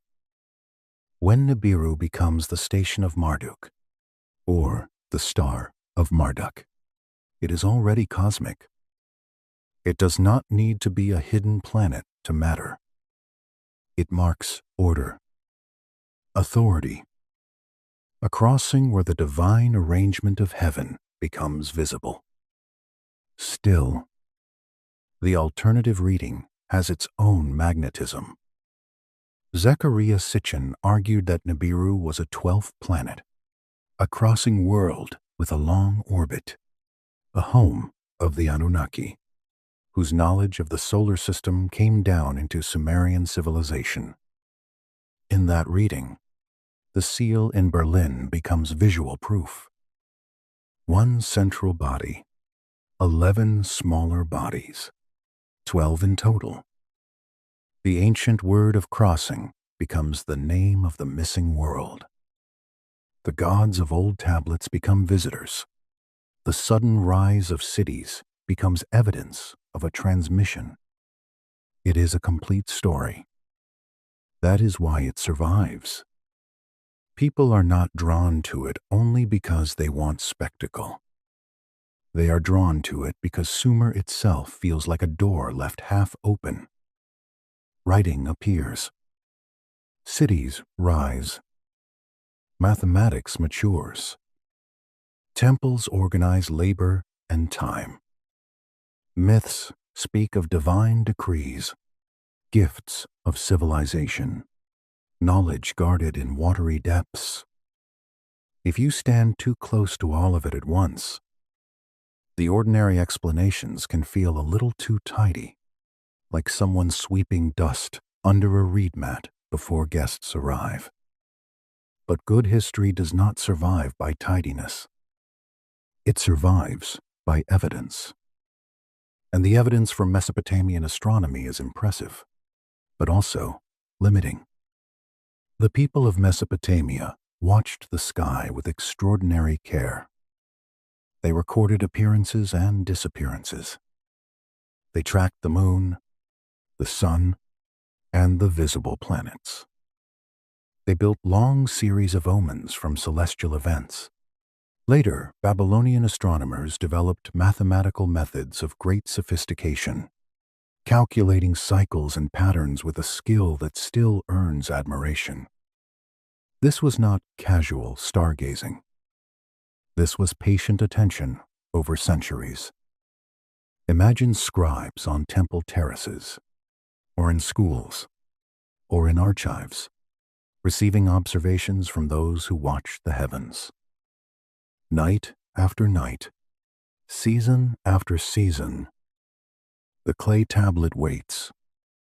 The stylus presses. A date. A position. A disappearance. A return. The sky moves, and the hand records. The 5 planets known to the naked eye were Mercury, Venus, Mars, Jupiter, and Saturn. These were the wandering lights, the ones that moved against the background of fixed stars. They were named, watched, and given divine identities. Mercury belonged to Nabu, god of writing and wisdom. Venus to Ishtar, goddess of love and war. Mars to Nergal, lord of plague and death. Jupiter to Marduk. Saturn to Ninurta. 5 wandering lights. 5 divine presences. 5 planets that a careful human eye can know without a telescope under a dark and open sky. The outer planets, Uranus, Neptune, and the later body once called Pluto as a planet, do not appear in the known Mesopotamian astronomical record as recognized planets. There is no clear tablet that lays out their orbits, no mathematical scheme for their movement, no list that quietly includes them beside the visible 5. If the Sumerians or Babylonians possessed full knowledge of a broader solar system, that knowledge did not enter the surviving astronomical texts in a direct and usable way. This is the hard place for the solar map theory. The seal would have to preserve knowledge that the tablets do not state. A small image would have to carry what the astronomical tradition, with all its careful records, does not carry. That is possible only if one accepts that the knowledge belonged to another register. Not observation, but myth, cosmology, sacred transmission, or memory. Some people do accept that. They argue that ancient cultures sometimes preserve inherited knowledge in symbolic form after the practical meaning has faded. Honestly, that idea is not absurd in itself. Human beings do pass down things they no longer fully understand. A ritual can outlive the reason for the ritual. A number can remain sacred after its origin is forgotten. A story can carry a memory beneath its poetry.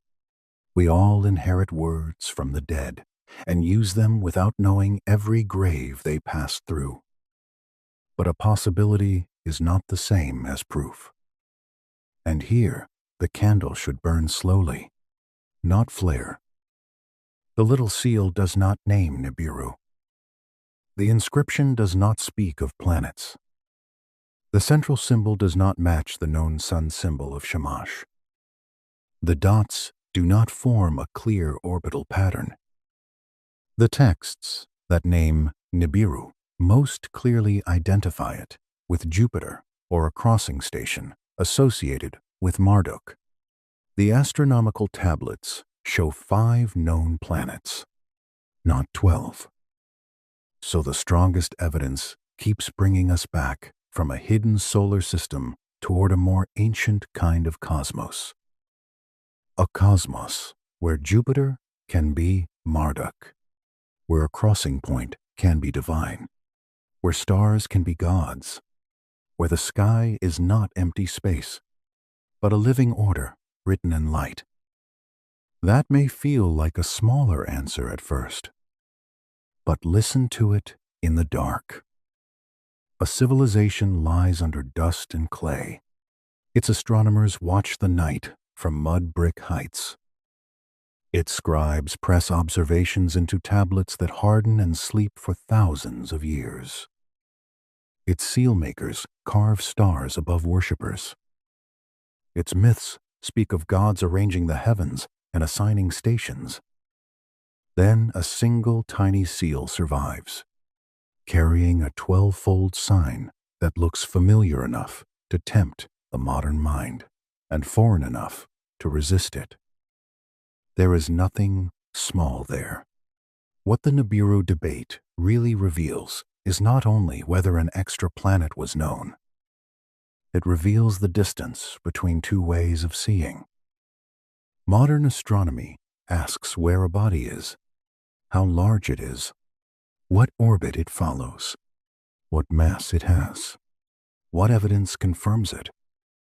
Mesopotamian cosmology asks where power is stationed, which god is visible, what crossing has meaning, what event in the sky speaks to the order of Earth. One sees objects. The other sees relationships. Of course, ancient Mesopotamians were practical observers too. They did not merely dream at the sky. They recorded, compared, predicted, counted. Their work became part of the foundation under later astronomy. But the sky was never only mechanics to them. It was also message. The heavens were both measured and listened to. So perhaps the seal in Berlin is not a solar system map in the modern sense. Perhaps it is a small religious image, a human servant before divine authority. Under a star and surrounding lights that mark presence, witness, or counsel. Perhaps Nibiru is not a hidden world, but Jupiter at a crossing, Marduk in celestial form, the point where the sky is divided and meaning gathers. And perhaps the reason the more dramatic story will not die is that the ancient texts really do leave a space open. Not proof, not a door flung wide, more like a crack under a closed door, a thin line of cold light. The Sumerians said civilization was ordered by divine powers. They spoke of knowledge descending. They imagined the cosmos as something administered by beings older and stronger than humankind. The tablets do not say those beings were aliens from Nibiru, but they do say the human world was not self-made. That is where the Anunnaki begin to stir in the story. Not as the easy answer. Not as silver figures stepping from a machine. Let us be careful with them. Let them come as they appear in the old words. Immense, difficult, inconsistent across time. Sometimes judges, sometimes ancestors, sometimes gods who decree, sometimes powers under powers. They are not simple. They have been made simple by retelling, which is one of the little tragedies that happens to ancient things. The fire is low now. The clay tablets wait behind us. Jupiter moves silently in the imagined sky. The name Nibiru has crossed the water and left us on the far bank, where the senior gods of Mesopotamia gather in darkness, not to explain everything, but to show why the number 12 may have mattered long before it was ever mistaken for a map. The Anunnaki enter softly, because if they enter too loudly, we stop hearing the tablets. In modern stories, they often arrive wearing the costume of certainty. Anciens astronautes, visitors from a lost planet, engineers of humankind, masters of forbidden knowledge. Sometimes the claims are told with such confidence that the old gods become strangely flat, like figures cut from metal and placed in front of a painted sky. But in the Sumerian and Akkadian texts, the Anunnaki are not flat. They are old, shifting, layered, and more difficult than any simple label. The name is usually connected with An, the sky god, the high and remote source of divine authority. In early Sumerian usage, the Anunna appear as the offspring of An, the noble children of the sky, the senior divine family. Later traditions expand and reshape the group. Sometimes they are the great gods who decree fate. Sometimes they are a broader assembly. Sometimes their number is 7, sometimes 50, sometimes 600, sometimes simply many. Ancient religion is not a filing cabinet. It is a living forest, and forests do not grow in straight rows. This is important because the popular translation that says, "those who came from heaven to earth," has carried enormous influence. It sounds like a door opening in the clouds.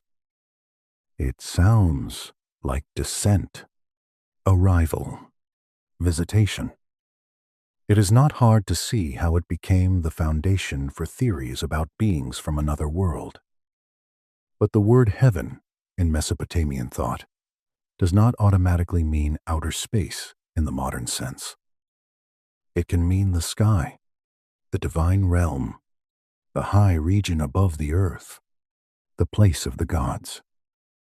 The Sumerian cosmos was not a heliocentric solar system in the modern scientific sense.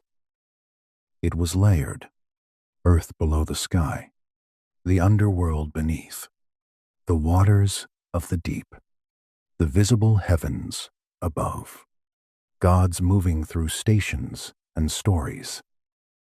The stars were fixed lights, the planets wandering powers. The divine order stretched over human life like a roof of meaning. To say a god came from heaven is not the same as saying a traveler arrived from a planet beyond Saturn. Some scholars argue this firmly.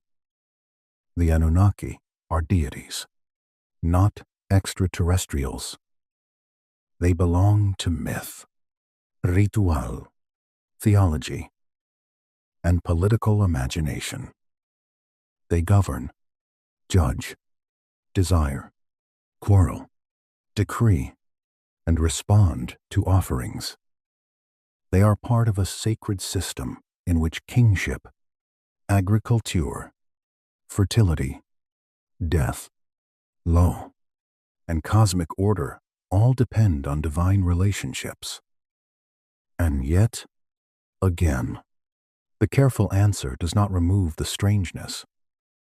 It changes its shape. The Anunnaki are often described as administrators of the cosmic order. They do not always create the principles by which reality runs. They receive, guard, distribute, and enforce them.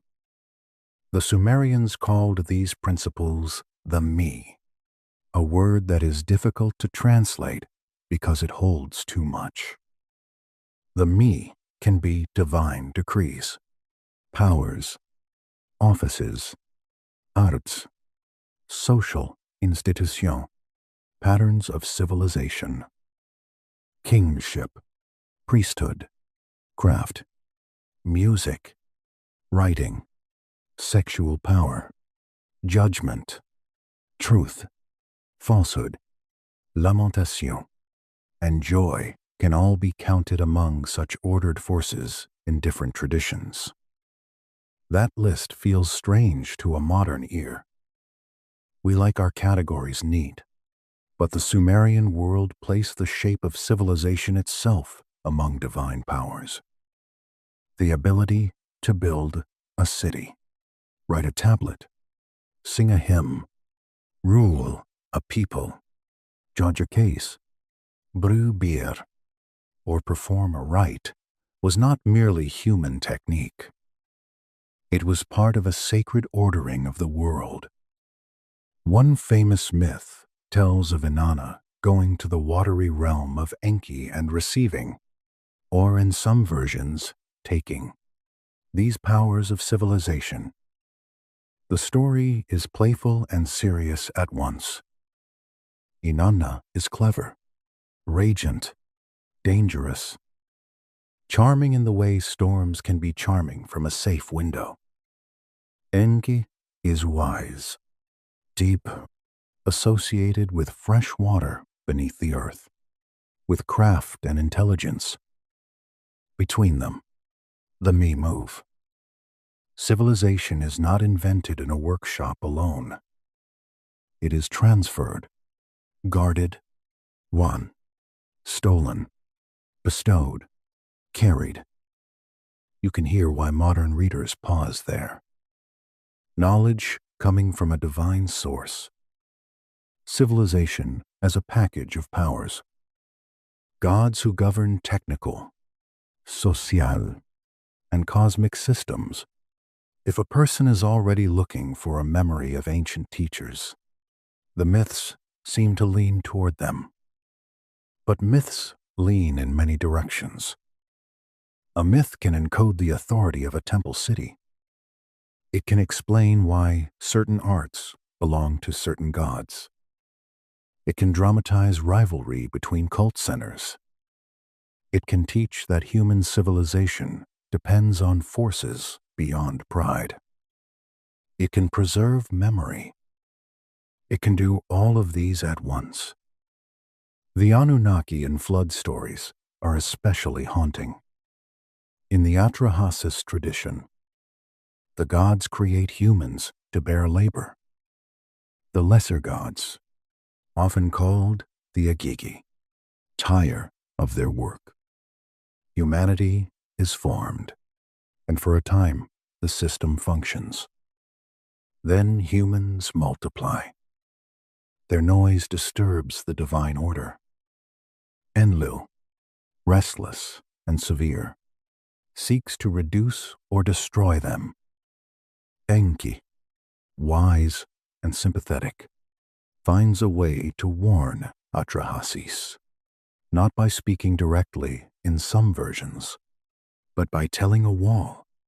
So, the warning can pass without technically breaking the command. There is something almost darkly funny in that. a god obeying the letter of silence by talking to architecture. Ancient theology had loopholes, apparently, and Enki was not above using one. But beneath the humor lies dread. A flood comes. Humanity survives by hidden instruction. The world after catastrophe must be ordered again. Kingship, sacrifice, population, noise, mortality, all must be renegotiated under the eyes of gods who are powerful but not always kind. This matters for our seal because it places the Anunnaki in a world of decree and counsel. They are not merely characters. They are a governing assembly. They decide fates. They witness oaths. They assign stations. They sit behind the visible order of city, season, river, and star. When we see a cluster of 12 lights above a devotional scene, the idea of a divine council becomes more than an escape from the solar map theory. It becomes a serious ancient possibility. The number 12 keeps returning. 12 months in the year. 12 as a practical and sacred division of time. 60 as 5 times 12. 360 as 30 times 12. The circle, the year, the administrative habits of counting, all touched by a system that could divide cleanly and carry cosmic associations. Later Babylonian sky organization arranged important stars through the months, linking calendar, observation, and divine geography. The heavens were not just looked at, they were organized. In some traditions, the senior divine council can be imagined in a 12-fold way, though the exact membership shifts. The Sumerian and Babylonian gods do not stand still for us like statues in a modern exhibit. An is the sky, remote and royal. Enlil is Vint, command, the active force that orders and sometimes threatens. Enki is deep water, wisdom, craft, the clever mercy beneath the earth. Ninhursag is mother and mountain, fertility and formation. Nana is the moon. Utu, the sun. Inanna, the morning and evening star. Desire and battle and crossing between worlds. Around them gather other powers, changing by city, time, text, and need. If the Berlin seal shows one central star and 11 surrounding dots, then one reading is that it points toward this idea of divine assembly, not planets circling a sun, but powers gathered around a presiding authority. A council rendered as lights. A theological diagram placed above the scene of human devotion. Think of Ili Ilat again. Not as a theory, as a person. He takes up his small seal. His fingers know the smooth sides. He may not think of the entire cosmic structure every time he uses it. People rarely think deeply about symbols they use daily. We touch wedding rings, sign names, carry keys, cross thresholds, and most of the time our minds are on bread, sleep, weather, or whether someone remembered to close the door. But the symbol still works on us quietly. When Ili Ilat rolls his seal, he appears before a god under the witness of a higher order. The upper field says, perhaps, that no small act is truly isolated. The grain jar, the receipt, the servant, the Lord, the God, the council, the stars, all belong to one woven system. A clay mark in a storeroom becomes a miniature cosmos. That is a beautiful thought, and a slightly frightening one. It means nothing is merely ordinary. The gods are in the paperwork. The sky is in the signature. The council is above the jar. This middle reading gives the seal its mystery without forcing it to become a modern astronomy lesson. It respects the inscription because the text speaks of service. It respects the image because the scene is devotional. It respects the iconography because the central symbol is a star, not the Shamash sun disk. It respects the number 12 because 12 was meaningful in Mesopotamian order. It lets the seal be cosmic, but in its own language. The solar map reading, by contrast, asks for more. The central star must be taken as the sun despite not looking like the known sun symbol. The 11 dots must be taken as planets despite behaving more like stars or divine marks in the visual tradition. Nibiru must be taken as a hidden planet despite clear textual links to Jupiter and Marduk. The Anunnaki must be read as extraterrestrial visitors rather than divine beings in a layered ancient cosmology. Each step is possible only if one is already walking in that direction. That does not mean every question is solved. The exact meaning of the 1 and 11 pattern remains open. The seal lacks a secure excavation context, so the room of its first life is lost. The patron named in the inscription is not enough by itself to unlock the entire scene. The surrounding dots are not a standard 7-dot Pleiades cluster. The composition is unusual enough to keep scholars and dreamers returning. And perhaps that is the right place to rest for a moment. Between dismissal and surrender. Between the cold no and the reckless yes. The old world often asks this of us. It asks us to admit that we know more than the dreamers sometimes claim, and less than the textbooks sometimes imply. We know the symbol of Shamash. We know many seal types. We know the 5 visible planets in Mesopotamian astronomy. We know Nibiru is strongly linked with Jupiter in key texts. We know the Anunnaki are divine beings in the surviving sources. But we do not know every local meaning, every lost tablet, every private association, every thought carried by the artisan or owner. A tiny seal can live in that remaining space. The room is quieter now. The fire has settled into red pockets. If you listen closely, you can almost hear the old materials again. Clay cooling after fire. Reeds moving by water. A stylus pressing wedges. A cylinder rolling once across damp earth. Above it, 1 star and 11 smaller lights appear. Not as proof of a hidden planet, perhaps, but as a reminder that the Sumerian cosmos was never empty.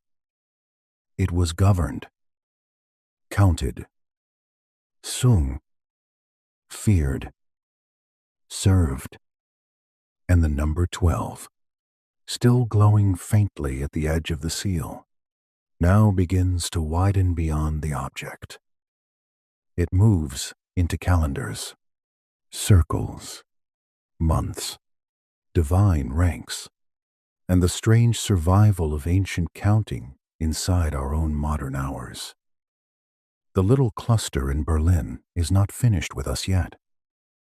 It has only changed the question. The number 12 has been waiting beside the seal from the beginning, quiet as dust in a locked drawer. 1 central star, 11 smaller marks, 12 lights in all. The shape does not prove a hidden planet.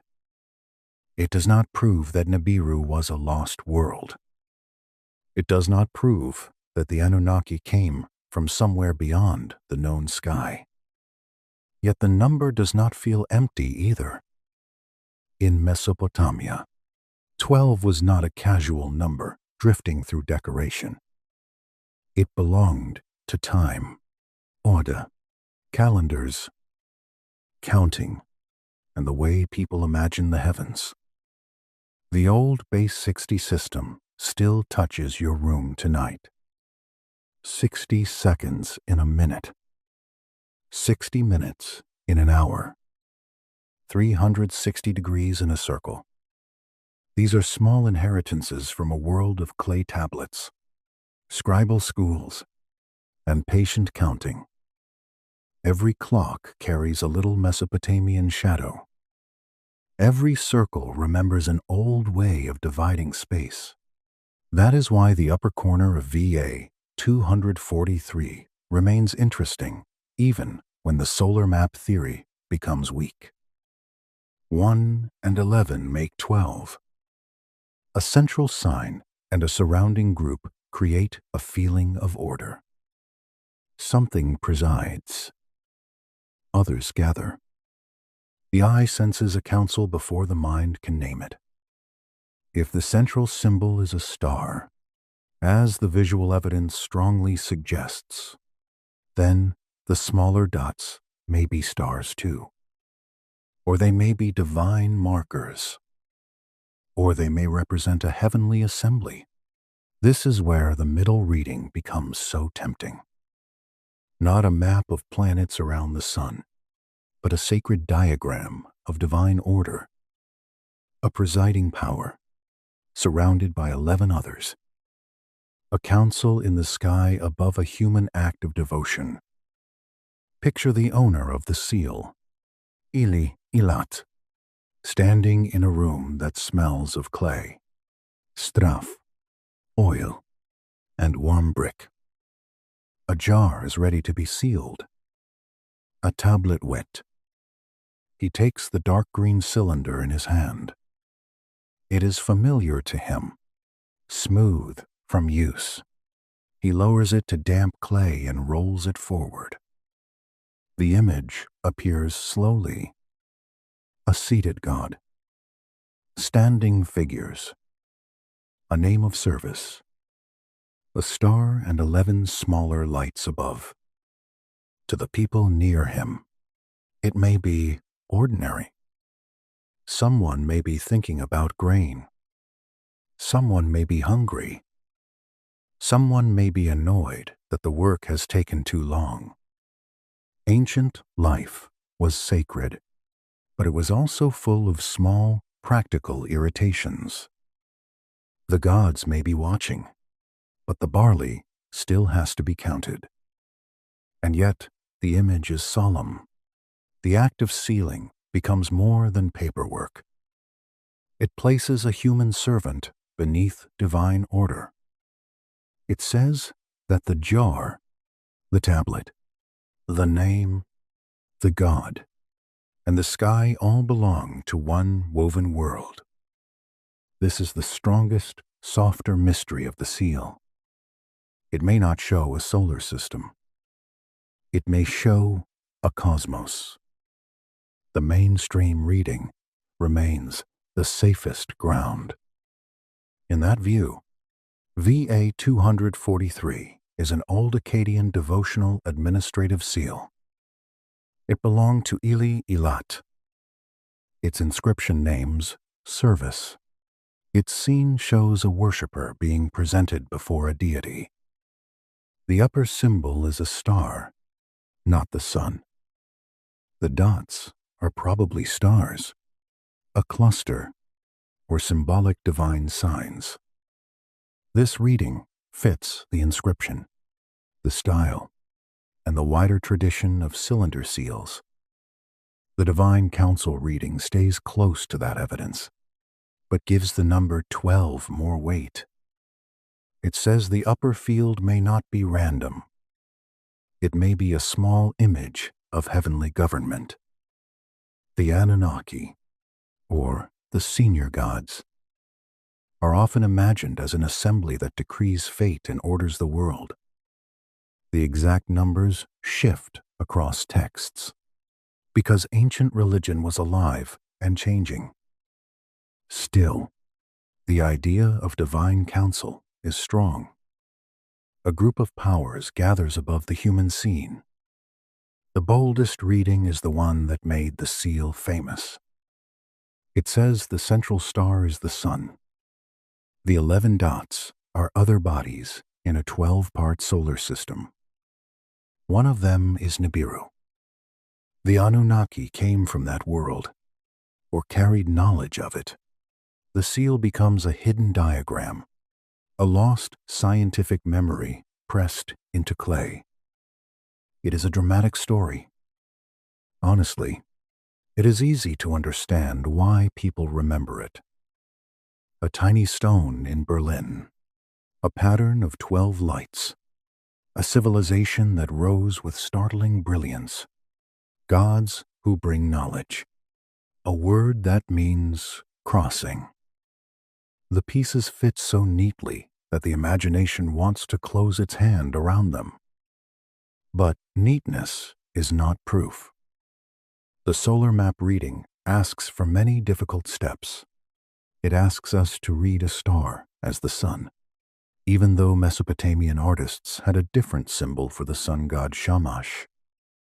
It asks us to read dots as planets, even though dots and star clusters are common in ancient art.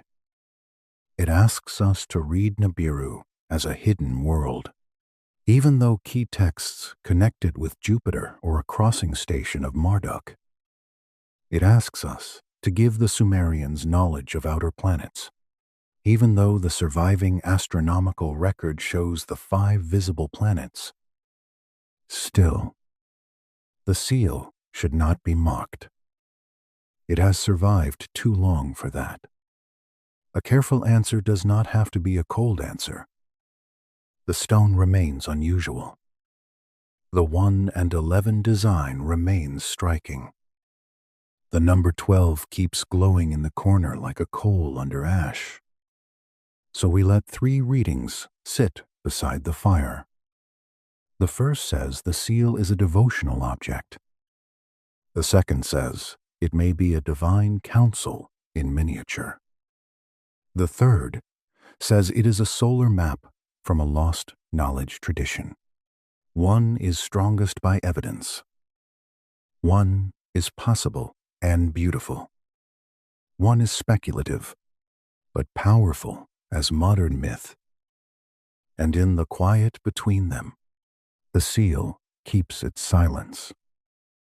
Let us hold the boldest possibility for a moment, not as fact, but as a candle held near a closed door. If VA 243 were truly a map, then the small green seal in Berlin would become something astonishing. It would mean that an ancient hand carved a picture of a wider sky than ordinary observation could easily know. It would mean that the 12 marks were not only sacred symbols, but memory. A memory of a solar order. A memory of a crossing world. A memory of knowledge carried into Sumer from somewhere else. That is the road the alternative story wants to walk. It says the Sumerians did not discover the outer planets by watching the night with bare eyes.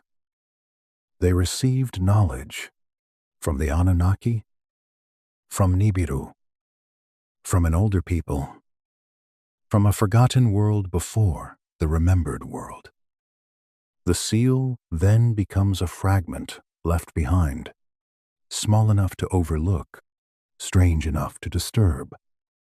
We must walk carefully here.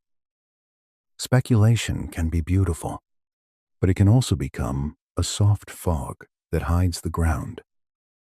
There is a real question beneath it. How did Sumer become Sumer?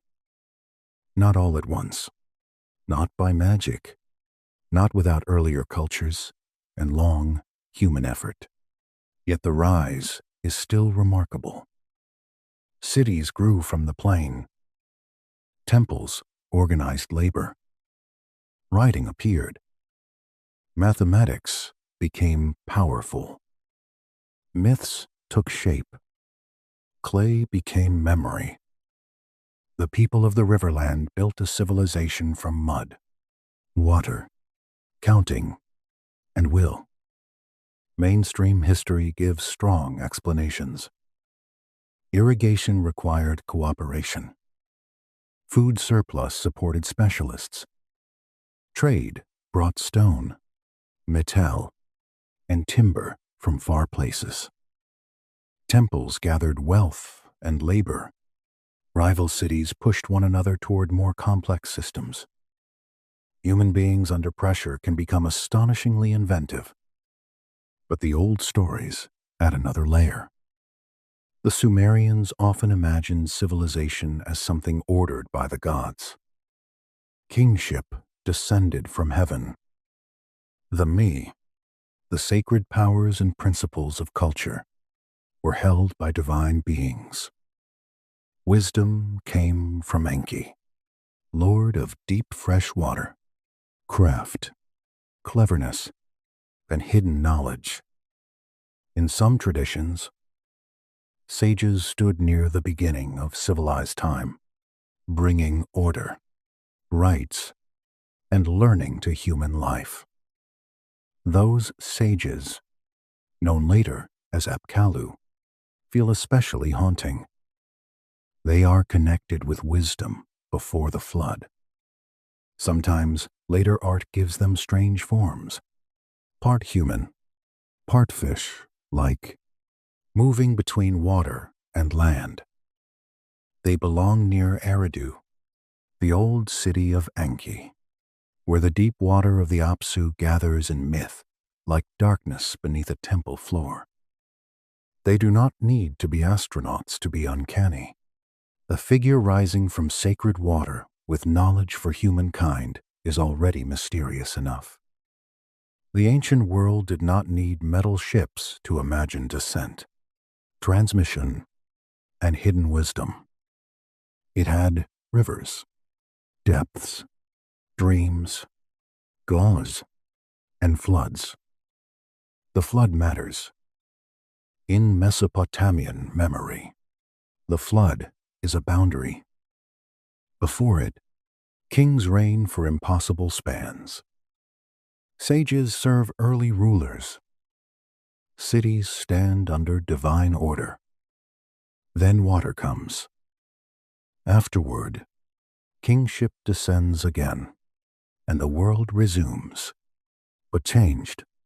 It is a story of loss and return, of knowledge nearly drowned, of order restored after ruin. If a person believes in lost ancient knowledge, such myths feel like echoes. If a person reads them more traditionally, they remain powerful stories about legitimacy, catastrophe, and renewal. Either way, they show a civilization afraid of forgetting. That fear gave power to scribes. In the tablet house, students copied signs again and again. Their hands pressed reeds into clay until the motions became memory. They copied lists of gods, cities, professions, animals, stars, and stones. They copied hymns, myths, contracts, and proverbs. This work was not glamorous. It was repetition. It was correction. It was probably boring on many afternoons. But boring work can save the world. Imagine a young scribe under lamplight, smoothing clay after a mistake. His teacher is unimpressed. Outside, the city grows quiet. Inside, A story older than both of them moves forward by one more line. That is how memory survives. Not always through revelation, often through tired fingers. So perhaps the seal is best understood as part of that larger human effort. It may not prove a hidden planet. It may not show visitors from Nibiru. It may not reveal forbidden astronomy. But it belongs to a culture that preserved knowledge with intense care. Clay was marked. Seals were rolled. Tablets were copied. Numbers were carried forward. Time was resisted by small, repeated gestures. And time still won, partly. Cities fell. Temples collapsed. Languages changed. Archives burned. Floods covered floors with silt. Later empires copied older stories and renamed older gods. Modern excavators opened mounds. Museums gathered objects. Scholars translated. Dreamers wondered. The little seal entered a drawer, then a debate, then the dark rooms of listeners far from Mesopotamia. The careful conclusion is simple, though not dull. VA 243 is most likely not a 12-planet solar system map. The central symbol is best read as a star. The inscription is devotional. Nibiru is strongly tied in key texts to Jupiter or a crossing station of Marduk. The known astronomical record shows 5 visible planets. The Anunnaki are gods in an ancient cosmology, not clearly beings from another planet. But the seal remains worthy of wonder. It may show a divine counsel. It may preserve a meaningful 12-fold sign. It may place human service under celestial order. It reminds us that ancient people saw number, God, star, law, and clay as parts of one living pattern. Now we return to Berlin. The museum is quiet. The great blue gate stands in another hall, massive and still. Visitors have gone. In storage, the small dark green cylinder rests inside careful air. If it were rolled once more across soft clay, the old image would return. A seated god. 2 standing figures. A name of service. 1 star. 11 smaller lights. It does not answer everything. It never promised to. Perhaps that is what old objects do best. They do not solve the past.